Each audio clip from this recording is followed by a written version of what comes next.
আসসালামু আলাইকুম রহমতুল্লাহি অবরকাতুহু।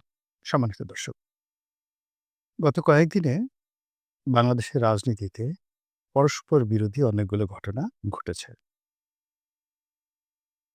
ছাত্রদের এবং জনতার যে আন্দোলন, সে আন্দোলনে সরকার বাধ্য হয়েছে আওয়ামী লীগের যে কার্যক্রম, সে কার্যক্রম নিষিদ্ধ করার জন্য পরিপত্র বা অধ্যাদেশ জারি করার জন্য শর্ত সাপেক্ষে। আওয়ামী লীগের যে বিচার চলছে দল হিসেবে এবং আওয়ামী লীগ নেতাদের যে বিচার চলছে, বিচারিক যে কার্যক্রম যতদিন চলবে ততদিন পর্যন্ত আওয়ামী লীগ বাংলাদেশে কোনো রাজনৈতিক কার্যক্রম চালাতে পারবে না। এটা হলো যারা এই আন্দোলন করেছেন তাদের সফলতা। আর বলা হয়ে থাকে যে এই ঘটনার পেছনে সরকারের একটা নীল নকশা রয়েছে, সরকারের হাত রয়েছে, সরকারি ইঙ্গিতে এই কাজগুলো করা হয়েছে। তো এদিকে যখন এই কাজগুলো চলছে ঠিক সেই সময়টিতে দেখা গেল যে জনাব সজীব ওয়াজেদ জয় তিনি মার্কিন যুক্তরাষ্ট্রের নাগরিকত্ব গ্রহণ করেছেন। আমরা অনেকেই তাকে খরচের খাতায় ফেলে দিয়েছিলাম। প্রথমত তিনি যখন আমেরিকাতে ছিলেন বা আছেন দীর্ঘদিন ধরে, আমরা তার সহায় সম্পত্তি নিয়ে এখনো পর্যন্ত সন্দিহান। তার ৳১,০০,০০,০০,০০০ আছে, ৳২,০০,০০,০০০ আছে, কেউ বলছে ৳১০,০০,০০,০০০ আছে। এবং আমেরিকার মাটিতে ৳১০,০০,০০,০০০ থাকা মানে এটা কল্পনাই করা যায় না। তারপর তার নিজস্ব গল্প রিসোর্ট আছে, তারপরে তার এটা আছে, ওটা আছে। মানে তাকে রীতিমতো আ ডোনাল্ড ট্রাম্পের চাইতেও সবচেয়ে বেশি ধনী আমরা তাকে বানিয়ে ফেলেছি। যদি ধরুন আপনি $১,০০,০০,০০,০০০ অন এভারেজে ৳১০,০০০,০০,০০,০০০ যদি ধরেন, তো ৳১,০০,০০,০০,০০০ যদি থাকে তাহলে তার $১০,০০,০০,০০,০০০ আছে। আর যদি ৳১০,০০,০০,০০,০০০ থাকে তাহলে তার $১০০,০০,০০,০০,০০০ থাকার কথা। তো যারা বলছি আমরা যে তার ৳১০,০০,০০,০০,০০০ বাংলাদেশ থেকে পাচার করে তিনি আমেরিকাতে নিয়ে গেছেন এবং পুরো টাকাটাই তার কাছে আছে। মোট ৳১৬,০০,০০,০০,০০০ পাচার হয়েছে। ৳১০,০০,০০,০০০ সে একা, বাকিটা শেখ রেহানা, তারপরে জয়ের যে আ খালাতো ভাই ববি, তার বোন পুতুল, এরা সবাই মিলে বাকি করেছে। জয় একাই ৳১০,০০,০০,০০,০০০ নিয়েছে। ৳১০,০০,০০,০০০ মানে $১০০,০০,০০,০০,০০০। It means Ambani, Adani, Donald Trump, তারপরে জেফ বাফোস, ঠিক এদের পর্যায়ে মানে পৃথিবীর যে ধনী ব্যক্তিদের তালিকায় ১০০ জন ধনী ব্যক্তিদের তালিকায় তার নাম চলে আসার কথা। তো এরকম যখন আমরা প্রচারণা তাকে নিয়ে করেছি এবং এই সময়তে করেছি, হঠাৎ করে দেখা গেল তার কয়েকটা ছবি তিনি নিউ ইয়র্কের রাস্তায় ঘুরছেন। তার পরনে ছিন্ন কাপড়-চোপড়, মুখে দাড়ি এবং চেহারা যথেষ্ট মলিন এবং তিনি যে কোটটি পরে আছেন স্পষ্টতই আপনি দেখবেন যে খুবই কম দামের একটা কোট। আমাদের এই সমাজে যে কারো $১,০০,০০০ মানে আমেরিকার সমাজে যার $১,০০,০০০ সেভিংস আছে, সে ওই সমস্ত কোট পরা তো দূরের কথা ফেলেও দেয় না। তো এক্ষেত্রে সে যদি এই কোট পরে থাকে অভিনয় করার জন্য পড়েছে অথবা তার টাকা নেই অথবা সেরকম একটা পরিবেশ পরিস্থিতি সে ঐরকম কাপড়-চোপড় পরে। এনিওয়ে তো ওটা নিয়ে আমরা খুব ট্রল করলাম। তারপরে আগস্ট মাসের পর থেকে তার বিভিন্ন কথাবার্তা তিনি বললেন। আমরা দেখলাম যে না, তার কথাবার্তার কোনো যুক্তি নেই। আবার তিনি কিছু কথাবার্তা বললেন, দেখলাম বেশ যুক্তি আছে। বিএনপির সঙ্গে তিনি এখন বন্ধুত্ব করতে চাচ্ছেন। আবার কিছু কথাবার্তা শুনে মনে হলো যে না, তিনি বোধহয় আর রাজনীতি করবেন না। তো সব মিলিয়ে তাকে নিয়ে আলোচনা সমালোচনা একবার শুরু হয় আবার থামে। এর মধ্যেই কেউ তাকে জাতির ভাগ্নে, জাতির মামু, তারপরে শেষে অমুকের নাতি বিভিন্ন রকমভাবে তাকে ট্রল করার চেষ্টা করছেন এবং সবাই বলার চেষ্টা করছে যে তিনি একজন অর্ধ উন্মাদ ব্যক্তি। আরো অনেক, তার ঘর নাই, সংসার নাই, অনেকগুলো বিয়ে থা করেছেন। তারপরে শেষে আ পিনাকির যে পিনাকির বক্তব্য হলো যে এই লোক কুকুর নিয়ে বসবাস করে। কুকুর নিয়ে বসবাস করে এবং পিনাকি শুধুমাত্র যে জয়কে নিয়ে কথা বললেন তা নয়। তার সঙ্গে অন্যান্য যারা বাংলাদেশে বিড়াল প্রীতি দেখান, কুকুর প্রীতি দেখান, তাদেরকেও তিনি কটাক্ষ করেন। তো যাই হোক, এইগুলোর সঙ্গে আমাদের বাংলাদেশে কিন্তু অনেক লোক কমপ্লাই করে। সেই কমপ্লাই করার মধ্যেই হঠাৎ করে আমরা দেখলাম যে তিনি মার্কিন যুক্তরাষ্ট্রের নাগরিকত্ব লাভ করেছেন। তো সবাই বলার চেষ্টা করলেন যে শেষ, একেবারেই শেষ। বাংলাদেশে আর জয়ের কোনো অধ্যায় থাকবে না। এখন সে আমেরিকার নাগরিক হয়ে গেছেন। তিনি বাংলাদেশ নিয়ে হয়তো কোনোদিন আর চিন্তা করবেন না, আওয়ামী লীগ নিয়ে কোনো আর চিন্তা করবেন না। তিনি সেই দেশে থাকবেন, এক। আরেকটা গ্রুপ হলো, এটা একটা কাজ হলো, যারা নিজেদেরকে মুক্তিযুদ্ধের ধারক এবং বাহক মনে করেন, তারপরে মুক্তিযুদ্ধের সপক্ষের শক্তির মুখপাত্র মনে করেন, সেই লোক আমেরিকার নাগরিকত্ব নিল। এটা একটা কাজের কাজ হলো? এটা খুব জঘন্য একটা কাজ। এইভাবে যখন সমালোচনা করে তাকে রাজনীতি থেকে বের করে দেওয়ার চেষ্টা করছি, ঠিক সেই সময়টাতে এই যে আওয়ামী লীগ নিষিদ্ধ হয়ে গেল, আর আমেরিকার তিনি নাগরিকত্ব নিলেন। দুটো একসাথে মিলানোর পরে যে খবরটি শকিং, সেটি হলো যে আ তিনি ভারত সরকারের আমন্ত্রণে দিল্লি আসছেন এবং কলকাতা আসছেন আওয়ামী লীগ এবং আ তা মানে নেতাকর্মীদের সাথে সাক্ষাৎ করার জন্য, এবং তার মায়ের সঙ্গে সাক্ষাৎ করার জন্য, তার বোন, অন্যান্য যারা আত্মীয়স্বজন রয়েছেন, এটা ভারত সরকারের আয়োজনে। একটু বোঝার চেষ্টা করেন জিনিসটা কোথায় গেল এবং কি হতে গেছে। এখন তার যে এই যে মার্কিন নাগরিকত্ব, এটি নিয়ে আপনাকে নতুন করে চিন্তা করতে হবে যে তিনি হঠাৎ করে বাংলাদেশের নাগরিকত্ব ত্যাগ করলেন কেন? ত্যাগ করলেন এই কারণে যে বাংলাদেশ সরকার যেকোনো মুহূর্তে তার পাসপোর্ট বাতিল করবে। আর যদি পাসপোর্ট বাতিল করে দেয়, তাহলে তিনি সঙ্গে, সঙ্গে রিফিউজি হয়ে যাবেন, এবং ওই অবস্থায় ইচ্ছা করলে কোনো একটা দেশের নাগরিকত্ব গ্রহণ করা তার জন্য খুব একটা কঠিন একটা বিষয় হয়ে যাবে। যেভাবে শেখ হাসিনার পাসপোর্ট বাতিল করা হয়েছে, অনেকের পাসপোর্ট বাতিল করা হয়েছে। তো সেই দিক থেকে তার এই যে আ আমেরিকান পাসপোর্ট, এটি তার জন্য একটা শিল্ড। পৃথিবীর অনেক দেশে তিনি অবাধে বিচরণ করতে পারবেন কোনো রকম পাসপোর্ট ছাড়া বা কোনো রকম ভিসা ছাড়া। এই গেল তার ১ম সুবিধা। ২য় সুবিধা হলো, মার্কিন নাগরিক হিসেবে তিনি আমেরিকার একটা, যাকে বলা হয়,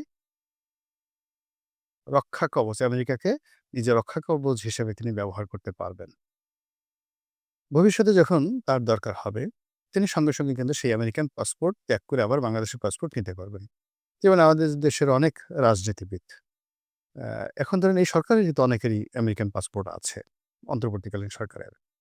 বিএনপি সরকারের, তারপরে আওয়ামী লীগ সরকারের অনেকেরই আমেরিকান পাসপোর্ট ছিল।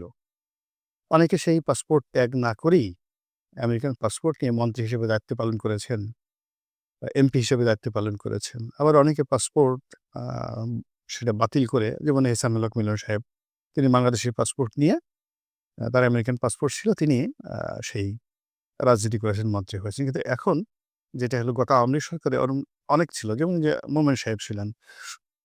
তো তিনি তো একসাথে দ্বৈত তার আমেরিকান যে পাসপোর্ট সেটা সারেন্ডার করেছেন, এরকম কোনো নজির আমাদের জানা নেই। কিন্তু তার সঙ্গে, সঙ্গে তিনি বাংলাদেশের ডিপ্লোম্যাটিক পাসপোর্ট হোল্ড করতেন। আবার এখন এই যে এখন খুব আলাপ আলোচনা হচ্ছে, আ মার্কিন সরকারের অ্যা মানে একেবারে ঘনিষ্ঠ কয়েকজন লোক। তাদের মধ্যে নিরাপত্তা উপদেষ্টা, তারপরে এই যে মানে সংস্কার কমিশনের যিনি প্রধান আলী রিয়াজ সাহেব, এরকম আরো অনেকেরই আমেরিকান পাসপোর্ট রয়েছে। তো সেই আমেরিকান পাসপোর্ট নিয়েই তো তারা এই কাজগুলো করে যাচ্ছেন। ফলে জয়ের যে আমেরিকান পাসপোর্ট, সেই আমেরিকান পাসপোর্ট মিনস যে আমেরিকা তাকে ওন করতে বাধ্য বা ওন করছে, এবং এই সময়টাতে, এরকম একটা ক্রিটিক্যাল সময়টিতে ডোনাল্ড ট্রাম্প যখন ক্ষমতায় এসছে, তখন তার রাতারাতি আমেরিকান পাসপোর্ট পাওয়া, এটা চারটিখানি বিষয় নয়। মানে এটার পেছনে আ অনেক কিছু আছে। দিল্লির কূটনীতি আছে, আমেরিকার কূটনীতি আছে, ও সৌদি আরবের কূটনীতি আছে। এবং আপনারা জানেন মোরারলে যে আওয়ামী লীগ তাদের যে ক্ষমতাকালীন সময় কতগুলো সম্পর্ক করে ফেলেছিলেন ব্যক্তিগত। যেমন ফ্রান্সের প্রেসিডেন্ট ইম্মানুয়েল ম্যাক্রোর সঙ্গে শেখ হাসিনা পরিবারের একটা পারিবারিক সম্পর্ক ছিল, এবং সেই সম্পর্কটা তিনি এখন হোল্ড করেন। এবং ফ্রান্স এমন একটা জাতি, এরা কিন্তু অন্য দেশের মধ্যে এতটা বেইমান মুনাফিক না। যেমন আপনি দেখেন গাদ্দাফির সঙ্গে সার্কোজি, প্রেসিডেন্ট সার্কোজির একটা ভালো সম্পর্ক ছিল, এবং ওটাকে কাজে লাগিয়ে তিনি জাতিসংঘে এই ১ম বারের মতো ভাষণ দিতে পেরেছিলেন মুয়াম্মার গাদ্দাফি। আবার এই যে ম্যাক্রোর সঙ্গে শেখ হাসিনার যে সম্পর্ক, তিনি দিল্লি যাওয়ার পথে ঢাকাতে এসে শেখ হাসিনার সঙ্গে তিনি সাক্ষাৎ করে গেছেন এবং সম্পর্ক দেখলে আপনি বুঝতে পারবেন মা-ছেলের সম্পর্ক। ২ নম্বর হলো মোদির সাথে ভারতের সাথে তাদের যে পারিবারিক সম্পর্ক। ৩ নম্বর হলো ভুটানের সাথে, ভুটানের যে এখন রাজা আছেন তিনি সজীব ওয়াজেদ জয়ের ক্লাসমেট। একসাথে তারা হার্ভার্ডে পড়াশোনা করেছেন। এরপর বর্তমানে যিনি কাতারের আমির আছেন, কাতারের আমিরের যে বাবা, শেখ হাসিনার ব্যক্তিগত বন্ধু। শেখ হাসিনার ব্যক্তিগত বন্ধু, পার্সোনাল ফ্রেন্ড ছিলেন। তো সেই সুবাদে কাতারের যে আমির, সেই কাতারের আমিরের সঙ্গে তার যে সম্পর্কটা, সেই সম্পর্কটা কোন পর্যায়ে আছে। এরপর ডোনাল্ড ট্রাম্পের সঙ্গে শেখ হাসিনার সজীব ওয়াজেদ জয়ের একটা ব্যক্তিগত সম্পর্ক আছে। এটা অনেক আগের থেকে, অনেক আগের থেকে এবং সেই সুবাদে সৌদি রাজপরিবারের মোহাম্মদ বিন সালমানের সঙ্গেও কিন্তু এদের একটা সম্পর্ক আছে। এটা যখন আমি একেবারে আওয়ামী লীগের ঘোর বিরোধী ছিলাম, অর্থাৎ ধরুন ২০১৮ থেকে একেবারে ২৫ পর্যন্ত এখনো আছি। তবে আ যেহেতু এখন আমি নিরপেক্ষভাবে কথা বলার চেষ্টা করছি, তো স্মরণ করিয়ে দিচ্ছি যে এই কথাগুলো আমি কিন্তু ওই সময়টাতে একাধিকবার বলেছি বিএনপিকে যে, আপনাদের যারা প্রতিপক্ষ তাদের যে একটা ইন্টারন্যাশনাল কানেক্টিভিটি আছে, যে সম্পর্কগুলো অ মানে একান্ত পারিবারিক হয়ে যায়, সেই সম্পর্ক যদি সেই পর্যায়ে আপনারা গড়তে না পারেন, তাহলে কিন্তু হবে না। যেমন আওয়ামী লীগ চেষ্টা করেছিল। আওয়ামী লীগের কিন্তু আরো একটা সম্পর্ক, জাস্টিন ট্রুডোর সঙ্গে কিন্তু তাদের একটা ব্যক্তিগত পারিবারিক সম্পর্ক ছিল। কেননা জাস্টিন ট্রুডোর সঙ্গে একেবারে ইন্টার পার্সোনাল রিলেশনশিপ। ঋষি সুনাকের সঙ্গে তাদের একটা পারিবারিক সম্পর্ক ছিল ব্রিটেনের। একেবারে পারিবারিক সম্পর্ক। আবার এখন যিনি রয়েছেন প্রধানমন্ত্রী, তার সঙ্গেও কিন্তু শেখ পরিবারের অর্থাৎ শেখ রেহানা, আ তারপরে টিউলিপ সিদ্দিকী, শেখ হাসিনা এদেরও একটা পারিবারিক সম্পর্ক আছে। এখন যিনি বর্তমান লেবার পার্টির প্রধানমন্ত্রী। তো এখন আপনি যদি এদেরকে মোকাবেলা করতে যান, তাহলে তো আপনাকে এর চাইতে শক্তিশালী লোকের সঙ্গে আপনার সম্পর্ক রাখতে হবে এবং তার দেখেন যেটা কি হলো যে এই অল্প সময়ের মধ্যে তিনি আমেরিকার একটা পাসপোর্ট, এখন আপনি এটা আমেরিকার পাসপোর্ট বাংলাদেশের যেকোনো একটা লোক দিয়ে চেষ্টা করুক তো জয়ের মতো, যে এরকম একটা দুঃসময়ে পড়ে হঠাৎ করে সে আমেরিকান পাসপোর্ট নিয়ে নিল। দেখেন কেউ পারেন কিনা? নিঃসন্দেহে এর পেছনে তাদের একটা লবিং কাজ করছে, প্ল্যান কাজ করছে, মাস্টার প্ল্যান করছে এবং সেই মাস্টার প্ল্যানগুলোকে যদি আমরা কাউন্ট না করি, তাহলে আওয়ামী লীগের যে নেতিবাচক দিক, ধরেন তাদের থাবা, এই জিনিসগুলোতে আমরা বাঁচতে পারবো না এবং এই কাজগুলো যখন একসাথে হচ্ছে অর্থাৎ আমেরিকান পাসপোর্ট, জয়ের দিল্লিতে আসা, কলকাতাতে আসার খবর, তার সঙ্গে, সঙ্গে আবার ঢাকার রাজপথে বিভিন্ন জায়গাতে আওয়ামী লীগের লোকজন মিছিল শুরু করে দিয়েছে এবং তারা যথেষ্ট একটা মিছিল করছে। এটা আগের ভিডিও না, বর্তমান ভিডিও, এটা পরের ব্যাপার। কিন্তু এটাকে সোশ্যাল মিডিয়াতে এমন একটা ভাইব তোলা হচ্ছে যে পুরো বাংলাদেশ মানে এদের মিছিলে তছনছ হয়ে যাচ্ছে। এখন বাংলাদেশে যে চলমান সমস্যাগুলো আছে, সেই চলমান সমস্যা, তার সাথে সামনে ইলেকশন, সেই ইলেকশনের সাথে এই যে, যে ঘটনাগুলোকে আমি বললাম, আপনি একটার সঙ্গে একটা মেলান।